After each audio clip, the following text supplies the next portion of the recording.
두 번째 해당 과정 글리코리시스라고 되어 있죠. 글리코리시스 시스템인데 젖산을 생성하는 시스템이기 때문에 젖산 시스템이다. 혈액 혹은 글리코겐으로부터 얻어진 포도당을 피루부산으로 분해한다. 그렇죠. 이게 이제 무산소성 해당 과정의 아주 대표적인 그러한 모습이죠. 왜냐하면 포도당을 피루부산으로 분해하면서 젖산이라는 게 이제 생성이 되게 되죠. 그래서 해당 과정을 젖산 시스템이라고 하는 거고, 무산소 과정은 전적으로 근세포의 원형질, 즉 근형질에서만 일어나며 미토콘드리아에서는 일어나지 않는다. 미토콘드리아가 유산소성 단어라고 생각하시면 돼요. 유산소에 사용되는 단어에 대한 걸 여러분들이 잘 기억을 하고 계셔야 돼요. 암기를 하고 계셔야 돼요. 그러면 그러한 단어가 있는 보기는 유산소 시스템에 해당이 되는구나 라고 분류를 할 수가 있어요. 그렇게 분류를 할 수 있으셔야 돼요. 그래야 ATP PC 시스템에 해당하는 내용인지 아니면 당을 분해하는 젖산 시스템에 해당하는 내용인지 유산소 시스템인지를 구분해서 정답을 찾아낼 수가 있게끔 될 수가 있는 거죠. 당연히 무산소성 시스템은 해당 과정이나 ATP-PCR 시스템이나 둘 다 말 그대로 산소를 필요로 하지 않는 시스템이에요. 지방을 이용하지 않고 탄수화물, 즉 글루코스 또는 글리코겐을 이용한다라는 거죠. 글루코스라는 거는 우리가 먹은 탄수화물이 혈액에 둥둥 떠다니고 있는 상태를 글루코스라고 표현을 하는 거예요. 글리코겐은 간이나 근육에 탄수화물이 저장되어 있는 형태를 표현하는 단어예요. 글리코겐. 이해되시죠?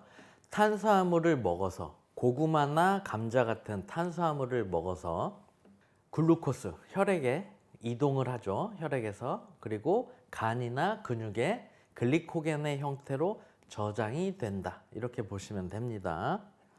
그래서 무산소성 해당 과정에서는 이 탄수화물만을 이용한다라는 거예요. 고강도 운동이니까 젖산의 축적을 일으켜 근피로를 유발하는 과정이다. 아까 선착순 3명 이거 축구 골대 찍고 와 이거 말씀드렸죠. 근피로를 유발합니다. 그렇기 때문에 해롱해롱한 상태가 되는 거죠. 1몰 정도의 ATP를 재합성하는 데 필요한 에너지를 방출한다.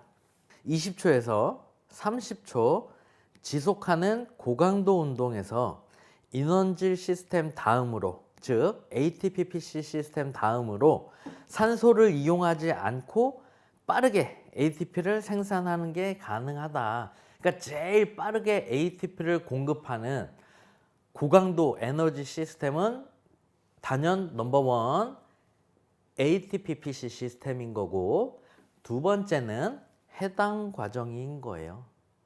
지금 여기도 20초에서 30초 지속하는 고강도 운동이라고 표현이 되었지만 사실 이 시간은 크게 중요하진 않아요. 책마다 다 다르게 표현을 하기 때문에. 그렇지만 대충 느낌적으로 이게 어떤 운동 에너지원을 사용을 하는구나 라는 걸 우리가 유추할 수 있어야 되는 거예요. 아까 ATP-PC 시스템의 경우는 거의 1분 안에 끝나는 느낌이죠. 거의 몇 초대에 끝날 수 있는 동작들이죠. 역도, 100m 달리기, 다이빙 이런 것들, 그렇죠? 반면에 해당 과정 젖산 시스템의 경우는 20초에서 30초 또는 뭐 2분 뭐 이런 식으로 시간이 더 길게 가져갈 수도 있어요. 이해되시죠? 그렇기 때문에 400m 전력 달리기 시 필요한 ATP를 공급한다 이렇게 되어 있죠. 젖산 시스템. 아데노신 2인산 및 무기인산에 의한 인산 과당 분해 효소의 활성. 아데노신 2인산은 말 그대로 인산염이 2개라는 얘기예요. 그래서 이거를 ADP라고 표현을 했죠. 아데노신이라는 큰 복합 분자 하나와 인산염 두 개, 더블 포스페이트의 약자예요. 그래서 DP 이렇게 표현을 한 거죠. 이걸 인산염을 PI 이렇게 표현을 한단 말이에요. 그래서 P라고 표기를 한 거다. 무기인산염, 여기 무기인산 있죠? PI라고 표시가 되어 있죠. 그래서 이 무기인산인 PI 얘와 ADP 하고 합쳐지면은 두 개 더하기 한 개, 그죠? A 더블 포스페이트 인산염 두 개와 인산염 한 개가 합쳐지면 인산염 세 개가 되죠. ATP가 되는 거예요. 해당 과정에서 산소 공급이 충분하지 않을 경우에는 초성포도산 피루부산이 젖산으로 전환되어 체액을 산성화시켜 근피로를 유발한다. 피루빅산, 이 피루빅산이 젖산으로 전환이 된다. 그리고 우리 체액이 산성화된다. 체액이 산성화되면 굉장히 피곤해지는 거죠. 대사분해에 의한 피루부산염의 생성. 그러니까 위에 설명했었던 그러한 부분으로 인해서 피루부산염이 생성이 된다. 그러면 이게 젖산으로 전환되어 체액을 산성화시켜서 근피로를 유발하게 되는 거죠.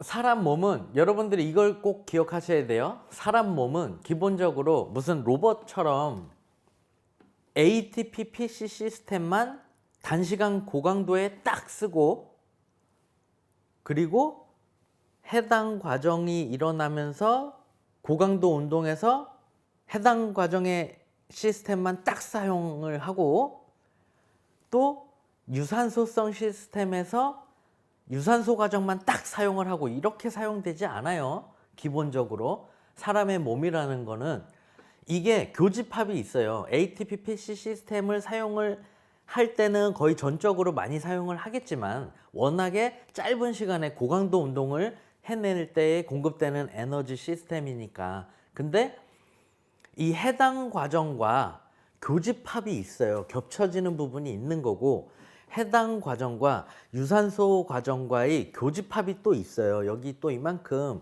겹쳐지는 부분이 있다라는 거죠. 가령 예를 들면 400m 달리기를 한다고 생각을 해보세요. 400m 전력 달리기식 처음에는 빡 치고 나갈 때는 내가 초반에 굉장히 빠르게 폭발적으로 땅 치고 나간다고 생각을 해보세요. 뭐 400m 달리기를 하는 선수들마다 다 전략이 다르겠지만 처음에 뭐 천천히 달리는 선수도 있을 거고 처음부터 빵 치고 나가는 선수들이 있을 거고 그쵸? 그리고 나중에 페이스를 조절하면 되는 거니까 그럼 빡 치고 나가는 그때는 400m 달리기지만 ATP PC 시스템을 처음에 빡 사용을 하겠죠. 그리고 달려나가면서 당을 분해하면서 에너지를 공급을 하겠죠. 그러다 보면은 어때요? 산소가 부족하고 그렇게 되면서 젖산이 생성이 일어나고 그죠? 그러면서 유산소 시스템도 같이 사용이 되겠죠. 겹쳐지는 부분이 있어요. 그걸 꼭 기억을 하셔야 돼요. 우리나라에서의 어떤 교육 현실상에서 가장 지금 주입식 교육과 이런 거로 인해서 가장 큰 어떤 폐해, 문제가 뭐냐면 계속 정답 찾기의 오류, 산수하듯이 딱 떨어지는 정답을 찾아내려고만 빠져 있어요. 그게 가장 큰 오류고 가장 큰 문제점이라고 저는 개인적으로 생각을 하는데 왜냐하면 정답이라는 게 딱 그렇게 산수처럼 1 더하기 1은 2고 2 빼기 1은 1이고 이렇게 탁탁 떨어지지 않아요. 그렇게 탁탁 떨어지는 거는 세상에 산수밖에 없어요. 산수. 그거는 정확하게 딱 답이 나오는 정답이 있는 산수. 답이 하나밖에 나올 수 없는 산수. 근데 다른 모든 것들은 사실은 모범 답안의 형태인 거지 정답이라는 형태는 아니에요. 말하자면 이렇게가 맞는 거일 수도 있고 이렇게가 맞는 거일 수도 있는 거예요. 무슨 이야기인지 이해되시죠? 딱 떨어지는 정답이 아니라는 거죠. 교집합도 존재하고 이렇게 할 수도 있고 저렇게 할 수도 있고 이렇게 될 수도 있고 저렇게 될 수도 있고 이러한 것들에 대한 가능성을 열어놔야 된다라는 거죠. 그런 거를 좀 주의해서 보셔야 돼요. 이제 뒤쪽에 예시를 들면서 다시 또 이야기를 해드리면은 조금 더 이해가 많이 되실 수 있을 거예요. 근수축 시 젖산 생성은 지근 섬유에 비해 속근 섬유에서 더 높다라고 되어 있죠.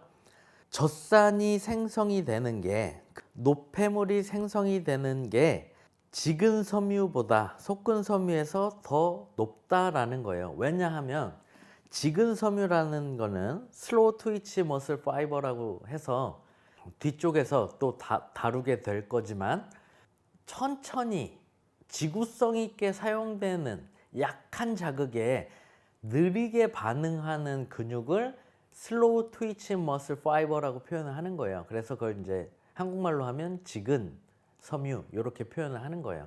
영어로 이제 ST라고 표현을 하기도 하고, 슬로우 트위치니까. 그리고 패스트 트위치 머슬 파이버라고 하는 빠른 근육 섬유라는 의미를 갖고 있어서 FT 이렇게 표현을 하는데, 그 부분은 좀 더 큰 근육을 이야기하는 거예요. 바디빌더들이 갖고 있는 근육같이 좀 더 큰 근육 있죠. 그러한 근육이 속근, 그리고 마라토너들이 갖고 있는 근육들이 지근이라고 보시면 돼요. 근육의 형태가 속근과 지근과 이렇게 나뉘어진다라는 겁니다. 이해되시죠? 자, 다시 속근의 예시, 지근의 예시, 이렇게 보시면 금방 그래도 이해가 좀 되실 거예요. 그렇죠? 그래서 젖산 생성에 있어서는 속근 섬유를 갖고 있는 사람들이 더 빠르게 더 많다라는 거죠. 젖산은 피로물질로만 알고 있는 경우가 많은데, 그러니까 노폐물이고 몸에 안 좋다라는 인식을 갖고 있는 경우들이 많아요. 근데 사실은 다른 근세포에서 산화되지 않고 살아남은 젖산은 간으로 수송되어서 글루코스의 합성에 재사용이 되어서 심장과 근육에서 에너지로 사용될 수 있는 긍정적인 기능도 가지고 있다, 이렇게 보시면 됩니다. 그러니까 젖산이 꼭 나쁜 노폐물이고 굉장히 안 좋은 거이지만은 않다, 뭐 긍정적인 역할도 있다라는 내용이에요. 운동이 약 40초에서 60초 이상 지속될 때에는 혈액으로부터 활동근으로 공급되는 산소를 이용하여 ATP를 유산소적으로 합성하는 과정에 의존하게 된다. 그래서 근지구력 반복수를 30회, 40회 이렇게 할 수 있는 그 트레이닝 방법이죠. 예를 들면 벤치프레스를 또는 푸시업을, 팔굽혀펴기를 30회, 40회를 할 정도가 되면 머슬 엔드랜스라고 하는 근지구력 트레이닝인데, 그럴 때 산소를 사용한다라는 거예요. 아까 제가 말씀드린 것처럼 무산소 시스템도 유산소 시스템하고 겹쳐지는 부분이 있다라고 했죠. 산소를 사용을 한다라는 거. 그렇죠? 우리가 꼭 바디빌딩 운동할 때 숨을 안 쉬면서 막 이렇게 하진 않잖아요. 그죠? 숨 쉬면서 다 한단 말이에요. 근데 무산소 운동으로 구분을 하는 거죠. 유산소 시스템 보실게요. 유산소 대사는 주 에너지 공급원으로 글루코스 외에도 유리지방산이 많이 이용되며 최소 5분 이상의 장시간의 운동을 수행할 때 주로 사용이 된다. 글루코스, 아까 설명드렸었던 거 기억나시죠? 혈관 안에 혈액에 둥둥 떠다니고 있는 탄수화물을 글루코스라고 했죠. 유리지방산은 뭐냐면 지방산이 그렇게 혈액에 둥둥 떠다니고 있는 형태라고 보시면 돼요. 그래서 얘네들이 유산소 대사 시 주로 이용이 된다라는 거죠. 그래서 최소 5분 이상의 장시간의 운동을 수행할 때 많이 사용이 된다라는 내용이에요.